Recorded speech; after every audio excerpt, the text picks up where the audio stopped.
I started, y'all can tell me wrong, I started 2012 or 2013. And like the interesting thing to me always about like RTA was, for one, it's like the only thing that stayed constant in a time when Sing Sing was changing a lot. And it kind of like stayed constant with the creativity and the art that it had. Because at one point in time, Sing Sing was like all creativity. Like it was like a melting pot of like creativity.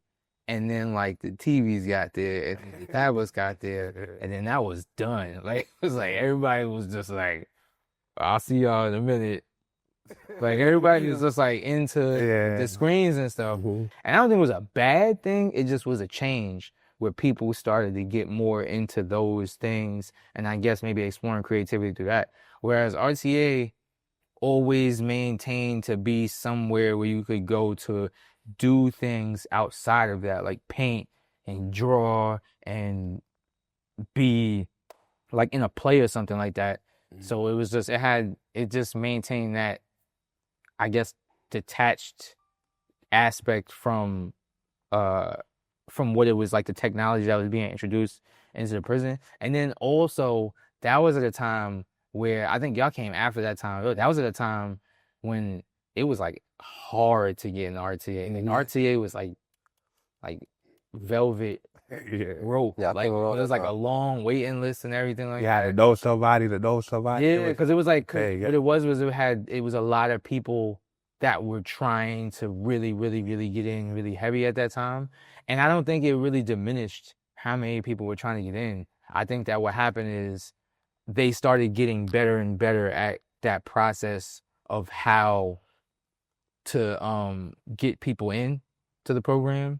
And then also some other stuff changed because they started like flipping the jails. Like they started moving people around a lot. So that was too. Openings happening. Yeah, but yeah, I don't know. It always was that place to go to be creative. I can't like, it was hard to do that anywhere else really. But RTA was, for me, like it was that space where we could come and we could just be ourselves and do things that you wouldn't think a group of men in prison would be doing. Like I always talk about the dance class. Like that was one of the classes we had like right before I came home. And you got a whole bunch of grown men in prison on the stage dancing, you know, and then from different cultures and everything. So, but one of the things that like always stick with me with when I think about RTA is that trust the process. Like, and what that means to me is like when we setting up before we even know what the play is, and we're doing the exercises with Meg, and we learning these different things, right? Going through that process, picking the play, to getting the parts, to actually seeing it like come out, like that process and the brotherhood that it builds, the community that it builds is something different. So like that's what RTA like always represents for me. Like one of the things basically. So trusting the process is just like, yeah, we at the beginning, but watch how we stick together, we trust each other, and we do it and we build, and then this beautiful thing come out the end. And, you know, you see how everybody involved played a part, even though everybody not on that stage, you know? And that connection is like a different type of way to build on community in a place, in a situation like that in prison. So, yeah. Well, for me, my experience with RTA, I started RTA in 2016. Around that time, it was hard to get into. I was on the waiting list for some time. But when I got to Sing Sing, I just wanted to sign up for everything productive. So whether it was RTA, CMP, I signed up for everything. I didn't know exactly what RTA was about. I just know they do plays. It was something different. You know, I'd be I'm a model, so I'm like, you know what, I want to go be an actor. That was my thought process. And plus, I wanted to stay out of the BS, so it was just like anything productive, I'm with it. So getting into RTA, initially, my experience was we just about to get in here, about to act, got workshops coming up, 10 workshops.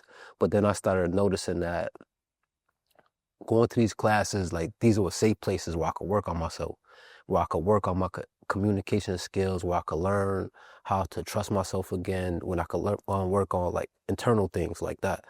But initially, I didn't see it as that. But once I matured to the level where I started to recognize what the space is providing, I'm like, yeah, RTA is like this shit is a real deal. And I remember it used to be days where it's like I'd be in my cell and I have to go to a workshop or we got rehearsal or something. Now, the part of me that that wasn't so social, I tell myself like, man, I'm about to skip that shit. I ain't going to class today. But then that other part that I want to step outside the shell, be like, what's your reason for not wanting to go? And like I'm so real with myself, like I question my decision making. So it's just like if the reason isn't valid enough for me not to go, it's like nah, bro, you going. So if the reason was yo, I just don't want to be social today, it's just like nah, you can't say you don't want to be social today, but then at the same time have this strong desire to work on your social skills. So I would just be like, you know what? Even though I don't want to go, I'm about to go anyway. Why? Because this is no longer a space where we're just doing some kind of art or putting something together. Like this is my coliseum basically. This is the part where I go, I armor up and I check myself. Like, you know what? Why do I feel funny about interacting with my peers? And like it became a space where I could really just check myself, analyze myself, build myself. And then, once I seen what it was doing for me, that allowed me to see what it was doing for other people. And like I always bring Shafi up. I hope Shafi don't get mad, but I always bring Shafi up because he the first person that I really seen outside of myself, like actually see RTA or the space of RTA like change him. Shafi came in quiet.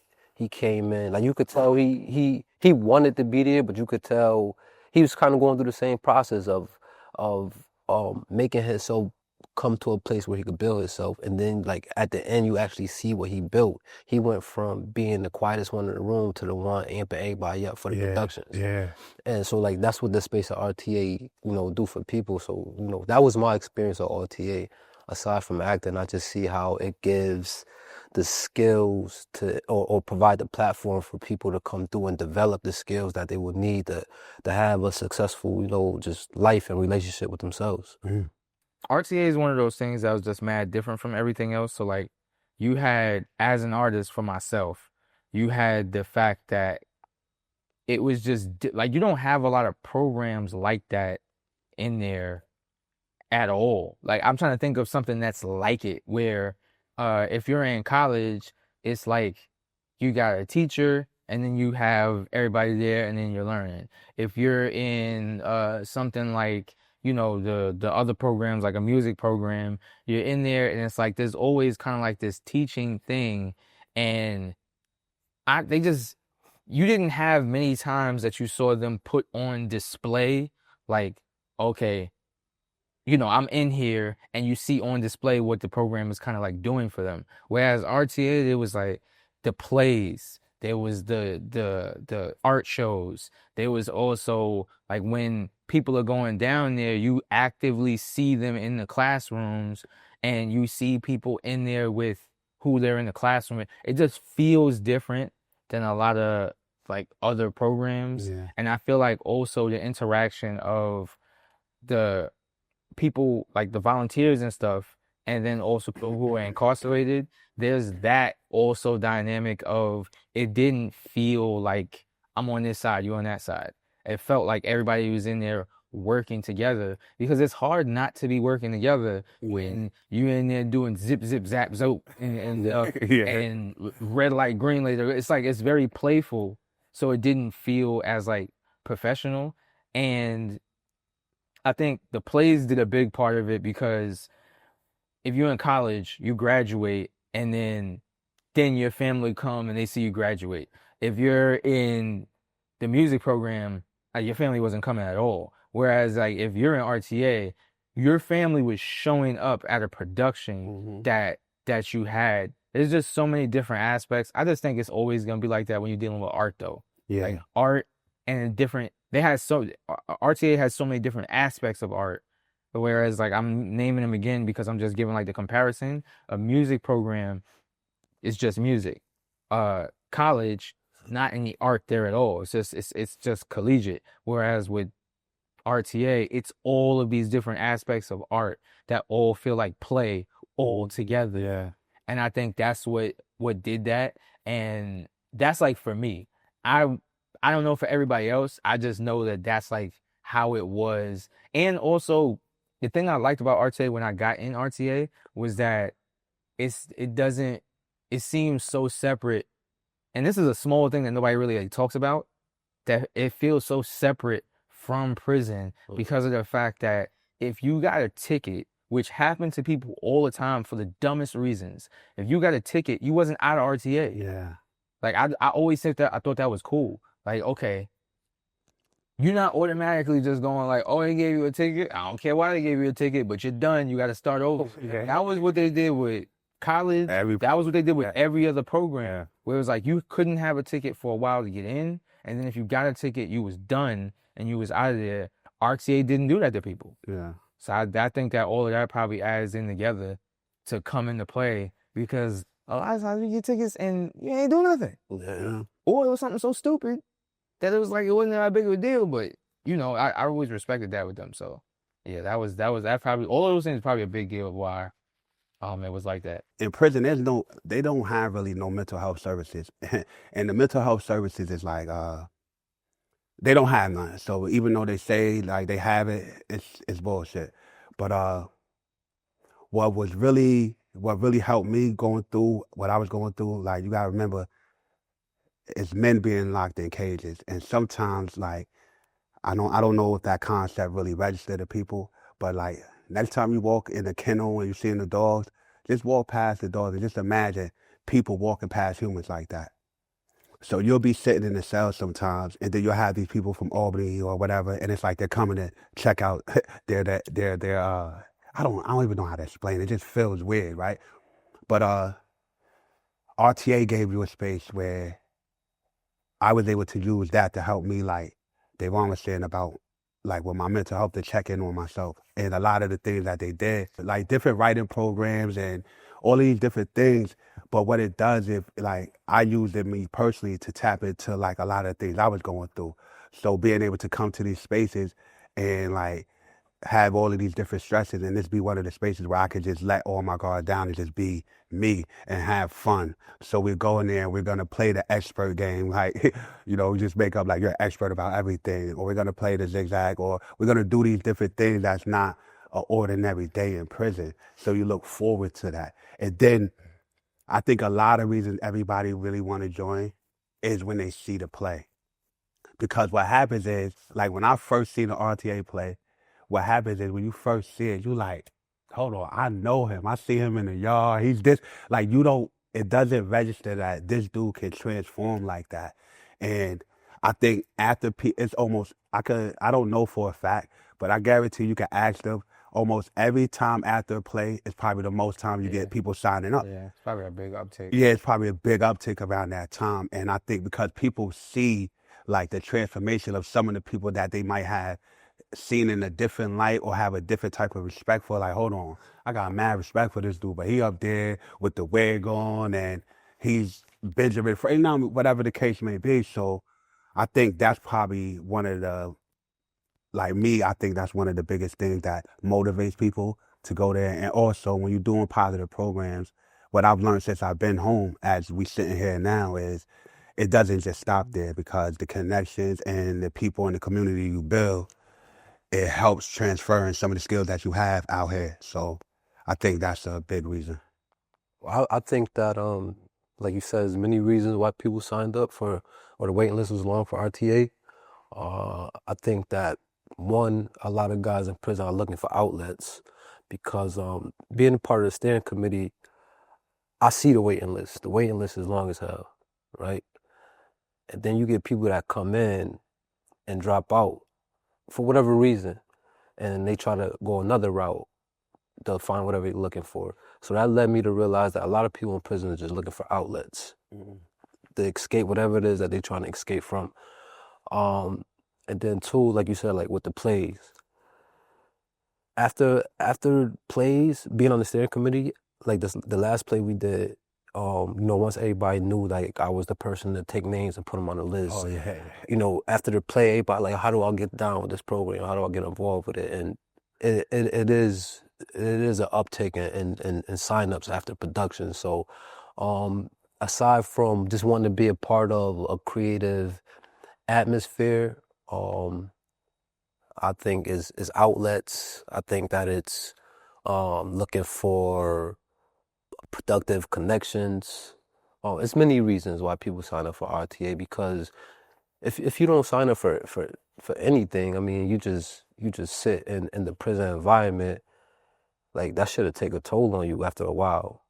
You'll find yourself conforming and doing things that you normally wouldn't do. So signing up for programs like RTA kind of just give people hope, like, okay, this will give me something to do, and whatever they find there, they'll find there. But I think the main reason people are looking for outlets while they're in prison. And that's why programs like RTA is important, because without any outlets, it's almost just it's like still water if you don't have no outlet. So, well, as you can see, like that, it extends like beyond the wall, creating those brotherhoods, that connection, that just those bonds behind the wall. It sharpens you while you behind there. People like Darian, like me and him got real close while incarcerated, and we have conversations, and just off of our conversations, we basically keeping each other on our toes. Like whatever we spoke about, like he always encourages me while we was inside to like just do what I gotta do for me. And that kept me sharp in there, having people like that around me, along with my desire just to be better. And then you come home, you got people that come home before you that you built a bond with. First thing he told me, one of the things he told me, I ain't gonna lie, I didn't listen to you. I wish I would have listened though. But he told me when I first came home, he said for your first 90 days, he said you basically got a free pass. Everybody's gonna be there for you. You're not gonna have to pay any rent. So just stay in the house and just learn as much as you can. So when that time period phase where you still may be receiving help, but it's not that I just came home help. Yeah. You said like your mental is different. So just having people that could pull you up on low advice like that is like it almost sets you on the path to success when you create those kind of bonds and that brotherhood, like knowing that you always got somebody you could call to keep you on the right path. So I think that's very important, not just inside, but when you transition and coming home, because like a person like me, I came home to New York City. I'm not from New York City.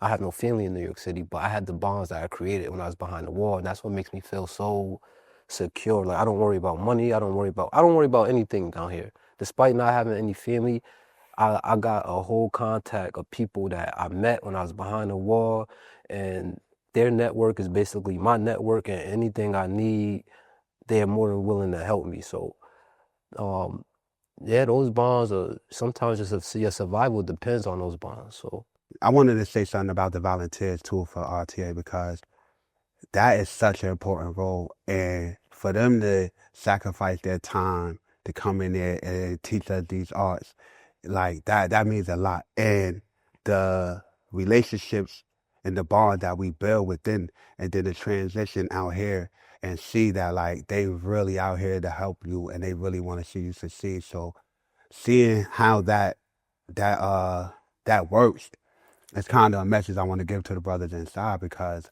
a lot of times we in there, we like, yeah, as soon as I come home, I'm gonna do this, I'm gonna do that, I'm gonna do that. But the journey start way before you come home, and it starts in there. And when you building these relationships with these positive programs like RTA, you can see like us sitting here and still in contact with these people that was coming in, volunteering their time out here, and they still giving us a hand up and giving us opportunities, not just be our best self, but be able to be professional in certain type of ways, and giving us connections and networks that we wouldn't have had.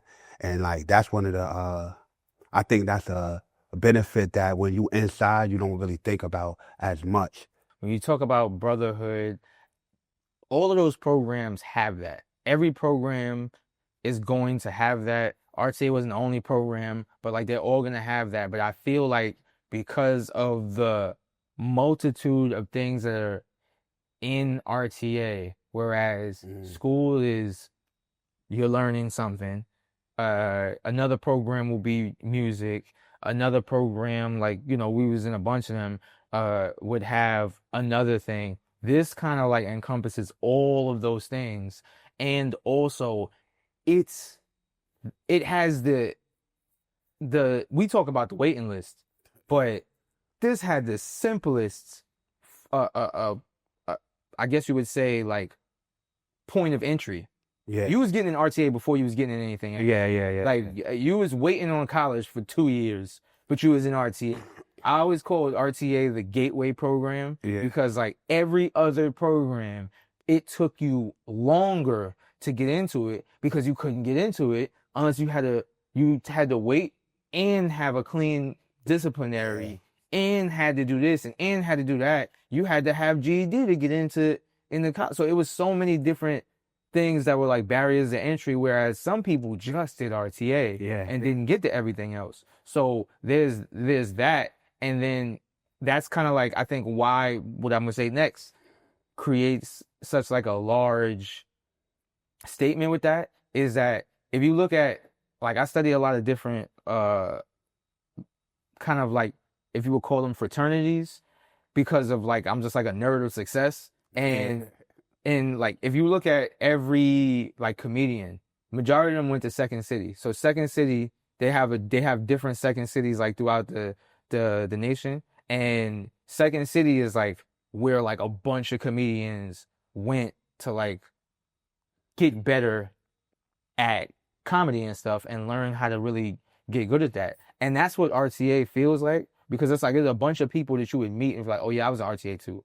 Oh yeah, I was in RTA, or I was in RTA, because of, you know, how you didn't have to jump through a bunch of hoops to get into it, and then there was value in it. And I started in RTA, and then the people who were in that group, the dudes that I met there, and also, you know, the civilians and stuff, the volunteers, but mostly the dudes that I met there, like you guys, you had the guys who were older than me, like Kenyatta and Lawrence and Jermaine, who then immediately were grabbing me for other programs. Like, I was in RTA, and because of RTA, I met Lawrence, and then Lawrence was like, and this is how, like, this is how that's how it works. Anything would work. Yeah, but like, somebody would meet somebody in Second City, they'd be like, oh yeah, then I went and worked at Saturday Night Live, and then I worked over here. But it's like, for me, in that like microcosm of that situation, I was in RTA, and then Lawrence was like, while I was in RTA, was like, yo, you want to be a part of, I know you do art, you want to be a part of this daddy-daughter thing we're doing? And then I did the daddy-daughter thing, which was one of the biggest things that helped me get out of prison early.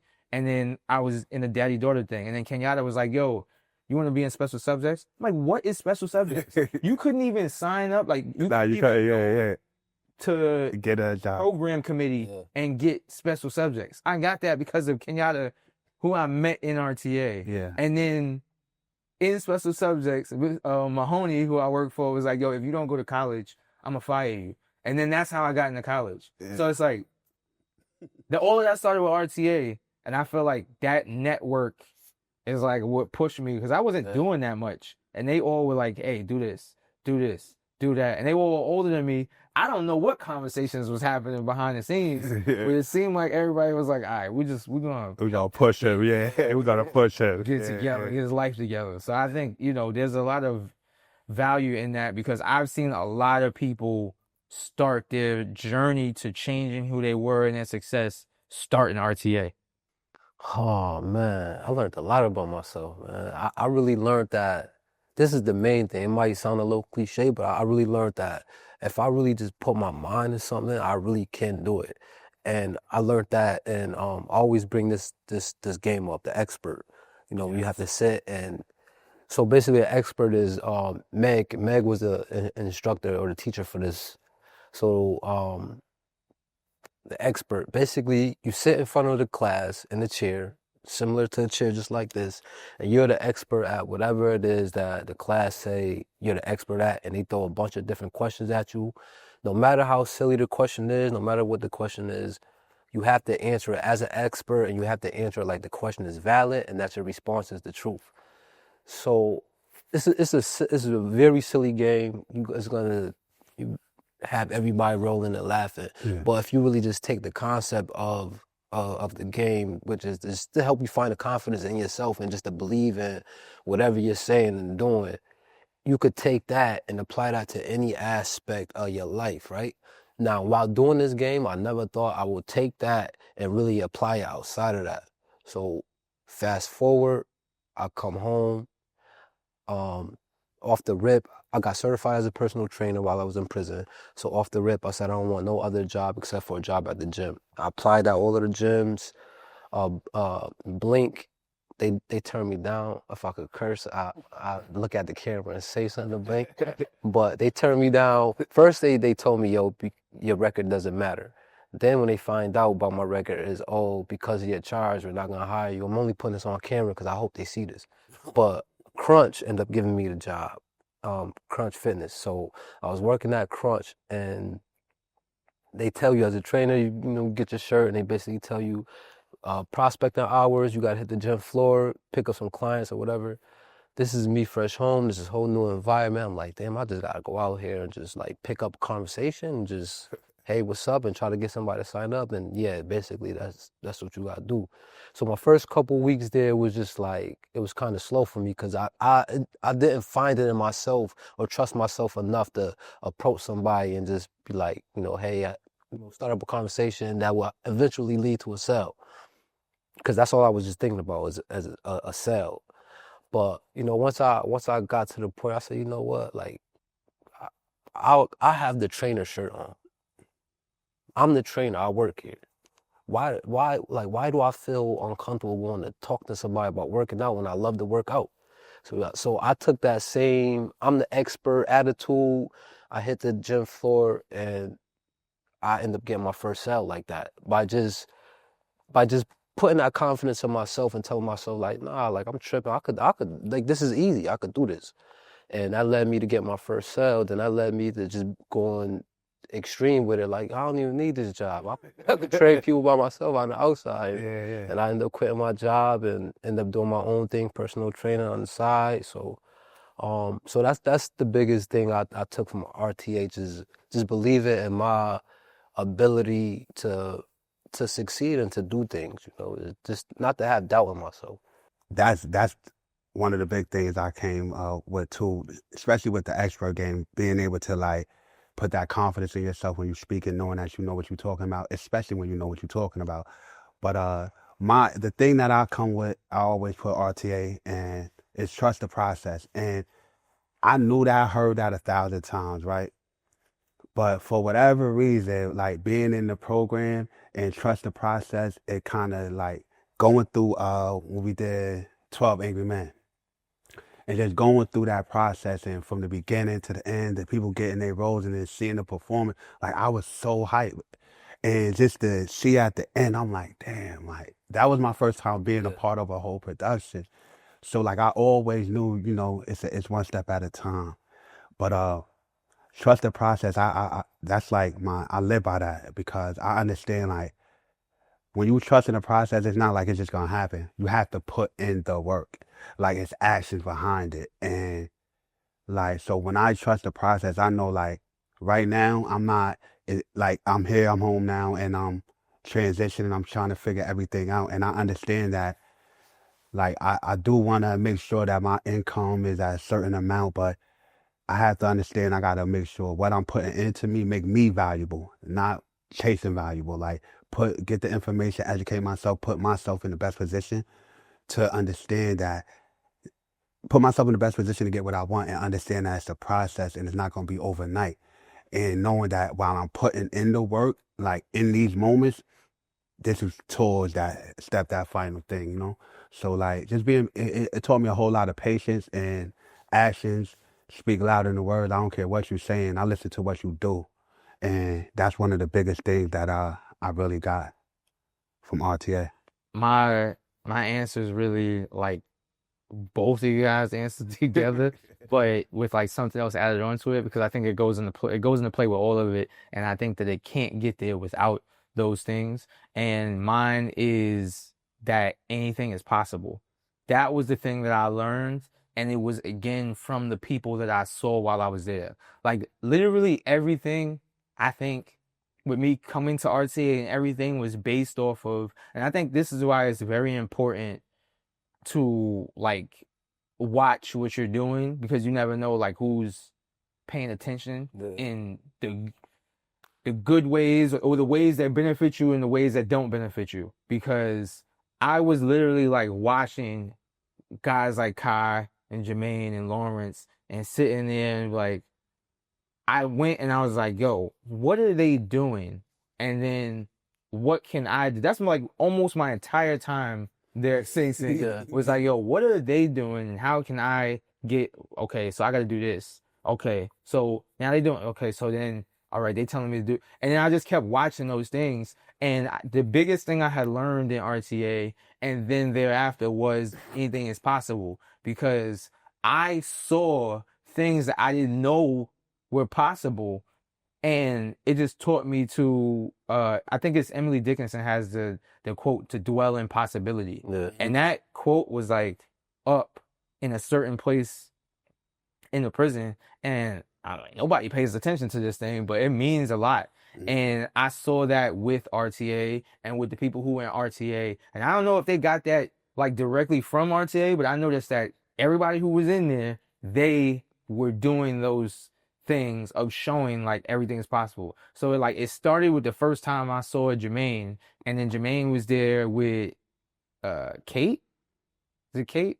No, Kate Kenny. Yeah, Kate Kenny. It was a Kate Kenny, and then seeing the play, and that was the first time like you said, seeing him acting, and then seeing like him acting beside her. That's not something you just see. Is like people working together, and he's locked up, and then she's not. And then in that moment, you couldn't tell who was locked up and who wasn't. And it's like, I'm just sitting there like, all these dudes, like, who's like out? Like it was weird to watch. So there was like, that was like the first like breaking of that. And then seeing like Kenyatta putting together programs.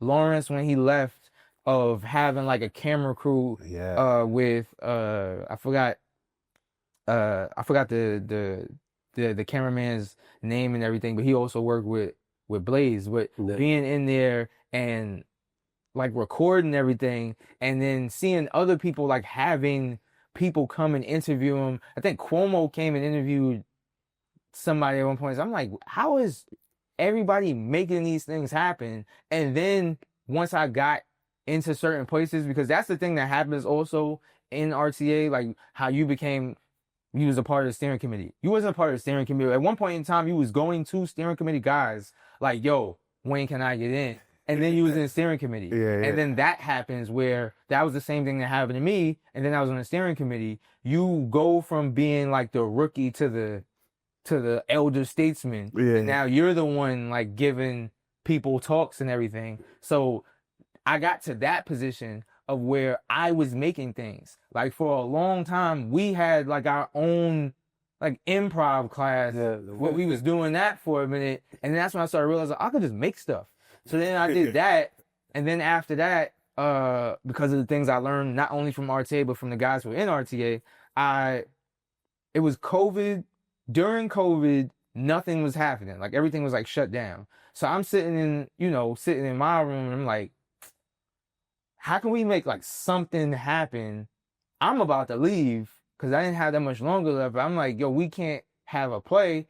I think I wrote to Charles or something like that, because they were sending stuff out. And I was like, yo, what if we have like the art show, but we have it as an art show where it's like just an art show, and we can bring in like maybe some people or something like that? We can possibly do that. Because this is when I'm learning like from Kenyatta and I'm like, that you can just make stuff up and like, create programs. So I'm like, yo, so he said, yo, write a proposal and then we'll see where it goes from there. So then we ended up having like, RTA has a production every year. That year they couldn't have a production, and then it's like I created the production. So then we ended up having the in-house art show, the first one they ever had, and then everybody was coming. They couldn't have family come in, but then they had like a bunch of us come there. We created art, made it, and then he got the reporter from the New Yorker to come in because they usually had media, but you had them come in, and it's like sitting back like, yo, I did that. Yeah, I did that. so it was just like that's what I learned from that is like anything is possible because before that, and everybody would tell you that those things aren't possible. Like literally, you would be talking to people and they tell you, "Nah, you can't. There's no way you could do that. This person's gonna stop you. No, they can't do this." And literally, all they're telling you is that it's never been done before, so I don't think it can be done.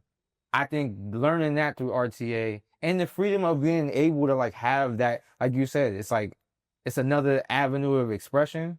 I think is important because like they wasn't doing that nowhere else. Yeah, nah. So I'm like listening to all of us. I think like probably one of the biggest things we all got from RTA is like it comes with a support system. Cause like when you was just talking about Jermaine and all of them, like you don't go from basically what you said like a rookie to steering committee just because like those people watch your work ethic. It takes a village. Those people they watch how you move in a facility. Like Jermaine put me in certain positions, not just because we was cool. He put me in certain positions. One, because I was always around, and two, because like I was honestly working on myself and honestly trying to help other people. So those positions were given to me, you know, based off of my movement, and then also too. It's almost like those people that you were naming, or any mentor that you find within these spaces, what you striving to be, they already see it in you. So it's just like, while I was working on my communication skills, people like Jermaine spoke to me as if my communication skills was already up to par, or treated me as if I was already where I was in my mind trying to get to be. So, you know, it comes with that support system too. So like anytime you feel like you might be slacking or you might be a little behind on your progress or things not moving as fast as you want them to. You got people like, well, for me, it was people like, mainly, I would say like mainly like Jermaine that would say things to me or put me in certain positions to let me know like, bro, you're more than well equipped to handle what I'm about to give to you. Like, I'm not going to give it to you if I didn't feel like you didn't have it in you. So, you know, when you got people around you like that, that's basically willing to put something in your lap, it makes you question like, yo, why am I fidgeting with it if they not? Like they making me responsible to handle what they was just handling. And I wasn't all at them. So if they willing to pass me the crown, then obviously it gotta be something in me. You know, so having that support system will always redirect you to look at yourself and to fix yourself. And without having those kind of people or that surrounding, it's easy for you to just lose focus in that kind of environment. Yo, listen to you talk. I'm listening to you, but I'm thinking as you talking, right? Do you think is that the people that are attracted to the program, like it's a certain type of people, or is the program turning these people into that? It could be a few different reasons, but I feel like you have the people that's just looking for an outlet. Because I seen people come into RTA and drop out the same week, right? Maybe that outlet just wasn't for them. I've seen people come into RTA and they turn into a whole different person. That outlet suited whatever they was looking for. So I think that the program really just attracts people that's looking for something, whatever that something may be. Some people find it there, some people don't. It's like he said, it's like an outlet because it's like you wouldn't ask the same question, and it is a good question, but I noticed that a lot of times we'll get answers because I talk about it a lot, like when I'm streaming and stuff like that. Because a lot of people don't think laterally, and like when you think laterally, it usually answers a lot of questions. So like and for example, we wouldn't ask that question like, why is everybody here at the supermarket? Because we hungry. Like it's like why everybody here at Burger King? We trying to eat. Yeah. It's like that's why everybody's there. And he's like said it's an outlet. It's like that's where I can eat everywhere, right? But this is where certain things are gonna get satisfied faster and to a certain level. It's more conducive to what's trying to like what we're trying to get done here. Yeah. And I'm gonna be honest, like I've seen the same thing when I was looking at because I'm very analytical. I was looking at like gangs and stuff. Yeah. I'm like, yo, this is the same type of dude that's always blood. Yeah. Like the same type of dude that's always in this group. And I think that those things, like he said, it's like you can go there and you can get out this thing or be this type of person when you get there. And that is like a chicken before the egg. Yeah, Like it's that kind of question. But only reason why I say that because, like, if you look at the school building, it's the same people. So it's the same people that's in the same programs. So if you notice, like, I started like to noticing like RTA, AVP, Hudson Link, Osborne. Like you'll see the same people. it's because you're looking for something like that. The reality, I literally was just like talking to this on the stream before that. Yeah. Is that there was just certain things that I remember times of sitting there and like I said, all this like started with RTA because before RTA I was doing like a bunch of other stuff. It was like I wanted that outlet, but I didn't know how to get those things out. But like in RTA, it just made it more comfortable. Whereas like it was fertile soil for me to be able to do those things.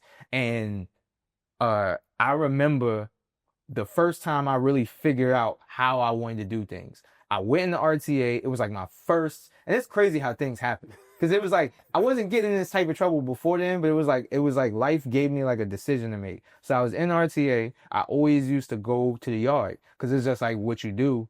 Like I'm just gonna go to the yard and just be outside. So, because you don't want to be In the cell, right? Yeah. So I go to RTA. As soon as I get finished, they're like, all right, here's the yard run to go outside. I go outside. I'm outside. Because I was learning Spanish, I'm at the Dominican table. So, like, I'm talking and everything. It starts to rain. I'm trying to get inside fast because it's raining. I got paintings with me. So, I'm trying to get inside. And I go inside too early. I get caught. I get a ticket. So, now I get a ticket. And then I get, like, keep locked for, like, 10 days. That was the most productive 10 days. Because I'm not going outside no more. I mean, this makes no sense. I was like, I can't get this type of work done out there. Fast forward, I'll be sitting there and I'm doing like, work and I'm staying in the school building because I'm realizing like, yo, you stay in the school building, stuff don't happen. Like just stay in the school building, it just don't happen. So now I've got like a slate of just RTA classes like all week. And I would be sitting there painting like 7 hours a day. And it's like you hear the craziness. I'm hearing the alerts of like, everything. Oh, such and such just got body slammed in the whatever. And it's like people be telling stuff. I don't even know about it. I don't even care. I'm not even. And now, fast forward even more, I talk to people about that because they'll be like, oh, such and such happened. Or if I'm streaming, they're like, yo, are you worried about such and such? I'm like, I don't be in those areas. I said, I don't think y'all realize that you can literally be in one of the craziest areas in the world. And you're like, yo, this is why I'm getting into such and such, and this is why I'm getting. It's not the environment, because there's an old lady that lives right around the corner from you. And nothing happens. She ain't never been into nothing. Why? It comes outside every day. Exactly. Because she don't put herself in those same situations as you. So it is, people always talk about people, places, and things when you get out, but it's people, places, and things when you're in too. So as soon as I started being in RTA and being in those classes and doing those things, I started meeting people like y'all. Yeah. And I wasn't in other stuff that was going on, even though I was literally like right in the same building. Yeah. I just wouldn't be involved in that. Okay. So I don't know if it's the chicken before the egg. I don't know which one. Yeah. I just know it don't even really matter. No, it don't.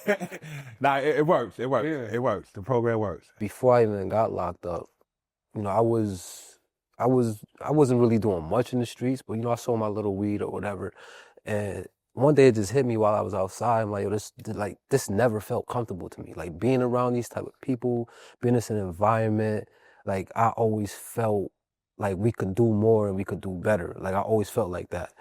But I always conformed though. Like I always conformed. And sometimes the pressure of conforming, that shit hurts more than just being yourself. So, it was one particular day I was out in the neighborhood with, dudes I grew up with. And I realized too back then that the only thing in common that me and my peers had at the time was the fact that we all live in the same neighborhood. So one day I'm outside with them and I'm just like, yo, we're not doing nothing real. Like nothing is coming out of what we're doing right now. So I made a decision to get back into school, but I didn't give up selling weed completely. So, things happened. I caught my case. I ended up going to prison. And when I got to prison, I thought about what led me there, and I knew it was my decisions just to be around people, like you said, people, places, and things that I knew didn't suit who I was as a person. So once I got to prison, I said, nah, like, okay, I got to do this time, but I don't have to conform to this environment. So off the rip, I made a conscious decision of I'm gonna do my time, but I'm gonna do my time this way by, working on myself, working on the things I feel like I need to work on. And that's when I realized I felt like a part of me kind of abandoned myself, because it's like, what made me stray? Like, what was I looking for? Like, what made me go out into the neighborhood, into the community, and start doing the things I was doing? So once I started thinking like that, it was just like, am I looking for validation? And in my mind, I'm like, yeah, that's what it has to be. So it's just like, that's when I started working on validating myself. Like, who am I? What do I want to do? Who do I want to become? And when I was younger, before I went to prison, I always used to just say, like, I want to get in shape and I want to become a man of substance. That was all I wanted to be. And now I got the time. Now I'm in prison. It's just like, I'm about to just read a bunch of books, work out, and build myself into the man I want to be. I want to be a resource. I want to be the type of person that when somebody's life is a shambles, and they want to redirect, I want to be that person where somebody come to me like, yo, like, I need help, bro. Like, and I could help them. And so that I just started working on myself. I just say, you know what? If I learn how to navigate the terrain of getting back to self, and then, just going through life in that manner, if I learn how to navigate that, I can help other people that might be going through identity crisis. So yeah, just getting back to myself, finding myself again, and just living my life through that, because deep down I know for a fact that, like, I'm just really a cool dude. Like, I just gotta be me, and just being me, I have the life I want, and then I can help people create the life that they want. So that's kind of like where my journey started. Oh yeah, I had to basically the same thing. I had to accept myself and like realize that uh everything that was happening to me was because of me and nothing outside of me. And like everything that I did, I created my reality. So it was like I remember I could tell you the day when I realized who the fuck I was, and I was in my 30s. And I was in Katsaki. I was selling drugs. I never really was in gangs and none of that shit, but I was selling drugs, and I was justifying me selling drugs to cause I needed to support myself. I'm like, man, and commissary too expensive. We getting paid $12 every 2 weeks. A case of water, $11. This shit, it ain't adding up. So I justify my negative and actions to be like I had to eat. And I was in Katsaki. I had just got out of the box. I was in Easton. Got in the box. They sent me to Katsaki. It's a little bit of a funny story, but like when I was in Easton, I went to the box, right? And when you go to the box, normally your classification SHU solitary confinement. So your classification normally goes up, and I was in a max B, and the only other max B was Katsaki, and this 2016 Katsaki, and nobody wants to go there. You in your cell all day. It was just like you heard so many stories about it. And so I'm like, all right, I called the mad tickets in the box just so I can get a high classification. So I didn't go to that jail. Long story short, they still made me go to that jail. And when they was walking me down, I fell down the stairs. Boom, boom, boom. They're like, what? Medical. I went to medical for a week. I'm like, yo, listen. The sergeant like, yo, listen. Do not let him hit the floor. They have me in a wheelchair. They're like, don't let him hit the floor. And I was like, yo, listen. They're like, yo, what do you want? I'm like, yo, you could put me in any max. I do not want to go to Katsaki. Anywhere in the state I go, I don't care. I don't want to go there. And he was like, well, they ain't having it. You go with it. He's like, so you about to. So anyway, long story short, I get there. So I fought not to go there. I only wanted to tell that because I did not want to go there.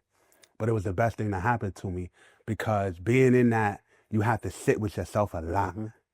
And where am I? I'm about to come home in less than 10 years, at the time. So I'm like, yo, what am I gonna do? What am I doing right now today that's gonna make me prepared for when I'm out there? And nothing. Like, I'm selling drugs, so when I was in my cell, and that's when I realized like, yo, I was putting the blame on everything outside of me, like, and I kind of realized like I'm controlling my reality. I create my reality, and by creating my reality is by actions. It's thoughts. It's you speak it, then you believe it, you feel it, and then it comes into reality. Laws of attraction, all of that stuff. But it's real to me, and it's real for me, and I was able to create me sitting right here today. And because of my journey and how I got to where I'm at, like I came to jail, I could barely read. I ain't had my GED or nothing. I got my GED. I started helping people get their GED. I'm in college right now. Like the first time I ever walked across the graduation stage, I didn't graduate from elementary, junior high, none of that. The first time I ever had a cap and gown was in May, and I walked across the stage for the first time in that Westchester, big old thing in Westchester, Mercer University, and I walked across and it gave me that the cap and gown, and I was like, what the. Like, I imagined this, man. Like, I really was sitting in my cell, and I knew like it was gonna happen. So like my journey from like coming into prison that barely could read to working in the law library, helping people get their GED, to creating programs and about getting a teacher fellowship through SUNY. Like this whole process to me, man, this journey is just showed me like the power of believing in yourself, understanding that like everything that happens is your creation, even if you do it unconsciously, you created your reality. So like holding on to that, like I guess that was really my journey. Once again, I think that because it seemed like we all really talking about like kind of like being yourself, and that's really what it. That's like I talk about that all the time to like people, especially because like I'll be on social media, and especially if you on like certain apps, majority of the time you're talking to people that's younger than you, and the people who I'm around, like other creators, they are like shocked and they're like, wait a minute, like how old are you? So it's like I end up being older than everybody else, and I think for a lot of people, they like haven't gotten there yet. And for me to answer that question, what I had to really get through to get to the point that I'm at is being myself. Because I think for all of us, I'll hear this and I hear this with like other people. And I would see it with people I was around. They would say about you and stuff because we was always around each other. Like, yo, man, you don't seem like somebody who would like be in prison and stuff. And a lot of times that's because that's not your natural state. And where we're at, and this is why I talk about this too, is like we don't know of the many avenues. Like I know now that if somebody is good at, you used to see guys all the time arguing on the gate all night, arguing about stuff. It's like, that's a skill. Mm-hmm. And people don't know that you could actually have been like on Capitol Hill or in politics or even on ESPN or something like that. People get paid millions of dollars to do what you're doing right now and that you're good at. Half of the people is lying about what they arguing about. They're good at it. No, like, make it convincing. Yes. And that's an actual skill. Yeah. Me right now, it's like I had to like be myself, and a lot of the things that I was doing, I was actively looking for because one, I thought those were the only avenues. It was like, I don't play basketball. I don't do music. And I was like, I guess I'm just gonna be in the street or something like that. And it's because you don't know about all the other avenues because that's not what was like taught to you. Like you didn't know that. I didn't know that like I could literally get paid to talk, and even now it's like you gotta fight through a lot of things because it's like if I tell somebody like, oh yeah, like what do you do? It's like this. Like I'll be on some type of like streaming platform and they're like, yo, what do you do for work? This. And it's like there's so many people that don't realize that that's actually a job and that you can do these things. And it's just because it's just so like, I don't know. It's a lack of knowledge, there's a lot of ignorance that people don't know, but it's also how things are just like made fun of. Like I literally growing up had to go through like a bunch of people that were like, yo, you talk white.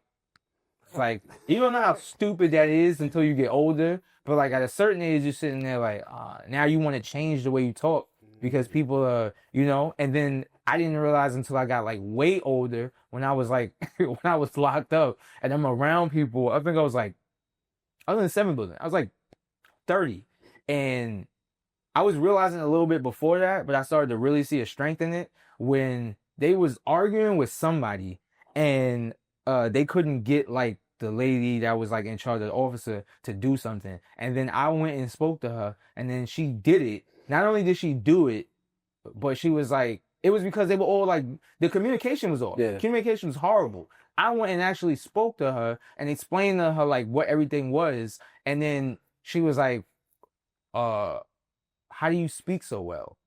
Now, to me, that was like, what? You mean words? Like, I don't understand. That's what you're talking about. But it was like, she was like, how do you speak so well? And like, why are you here if you can like talk that well? I don't feel like you supposed to be. And that's when I started to see like a pattern of like, oh, I have a talent for speaking. And then after that, when I got out, cause like see that there was a talent in that. Now, that's not the only thing that I ever was like talented in, because I was doing visual art before that. But you just don't know, because that was another thing I learned about with visual art. I just didn't know how many different avenues you had with that. So I think that just being myself was one of the things I had to push through, because there was so many parts of me that I kind of like suppressed because I either didn't think it was cool, or it was like I was shown that the people around me didn't value it. Take advantage of it. Yeah, like not even take advantage, but they didn't value it. So it's like, because people didn't value it, because people like diminished it and all those different things, I would see other things that other people was doing that did have value to people. And then you got to kind of realize as you get older that I don't want these people. Yeah.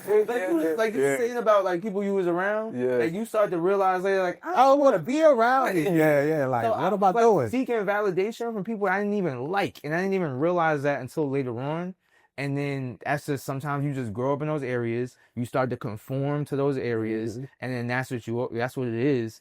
And you know, RTA and being around people like that, it allows you to be in environments where you're around people who have figured it out already, and then they help you figure it out. And they value you. Exactly. Yeah. And then so now that's where, because everything we talk about right now, we was in the yard. They were like, Oh my God. they were like, shut up. And Yo, we got that show hairball. Like, yeah, we playing hairball, man. Go do something. Yeah. it's finding those things. People help you find those things, and that's how we get to this point. But it's also that whole concept of like, you know, you won't be appreciated until you put yourself in the positions where you can be appreciated. So I think that it's everything we spoke about that you get to that point. So it's like all of those different things all together to get to the point that you are. But I don't think any of us, that's not our natural state. And I think once we figure out that's not our natural state, that's when we find out where we actually should be. So it's a long journey, but I think that the biggest part of it is finding out who you are and then being yourself instead of denying that for somebody else's approval. The first client I ever had, Meg Abel, she was one of the teachers that came in. One of the first clients I had coming home was her son, Mac. He runs track. That was the first client, or one of the first clients I had upon coming home. And a part of me wants to believe that Meg, she trusted me, even though she probably seen that I didn't fully trust myself, but she's like, here's my kid, train him. And she just gave me like the ability to do whatever I want with him, just train him, get him right. She didn't ask any questions. It was just 100% trust.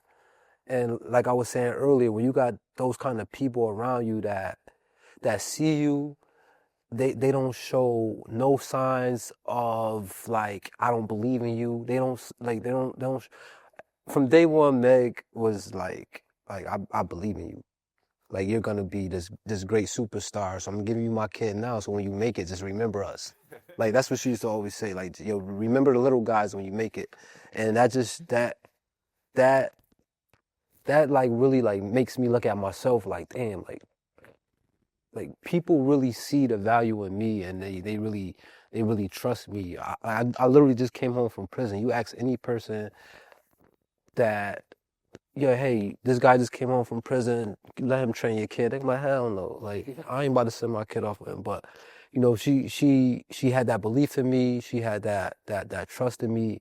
And again, outside of prison now, somebody from RTA is providing me a space where I can grow. This time as a personal trainer, where I can grow and learn how to communicate with people when it comes to whatever field. In this case, is the personal trainer field. Now I'm training Mac, but at the same time I'm training him, I'm also training myself to develop better communication skills when it comes to training. How do I articulate somebody to move their body this way and that way and get them to understand?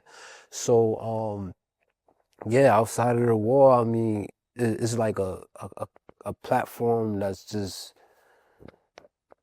I guess, continuously given to you to work on whatever it is that you need to work on to be successful in whatever field that you choose to partake in. So, you know, that's how RTA has been a continuous support in my life, even from, you know, on this side of the wall. So Whatever I need, like I call Charles, I'll be like, yo, Charles, man, I didn't have an ID. Charles, I didn't have an ID.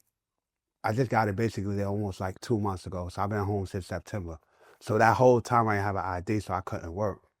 So I would call Charles once in a while, like, yo, Charles, I need to make some money, man. And he'll figure out a job for me. Yo, we're gonna go over here and clean it up and transfer all it, figure out little things. We have this he did a Zoom, I did a Zoom, and we talked about the movie Sing Sing because I watched it inside when they all came in. Just giving me different opportunities to work on my communication skills and also to put money in my pocket and just the network. So going to like the what is it called every year they do? The like the gala.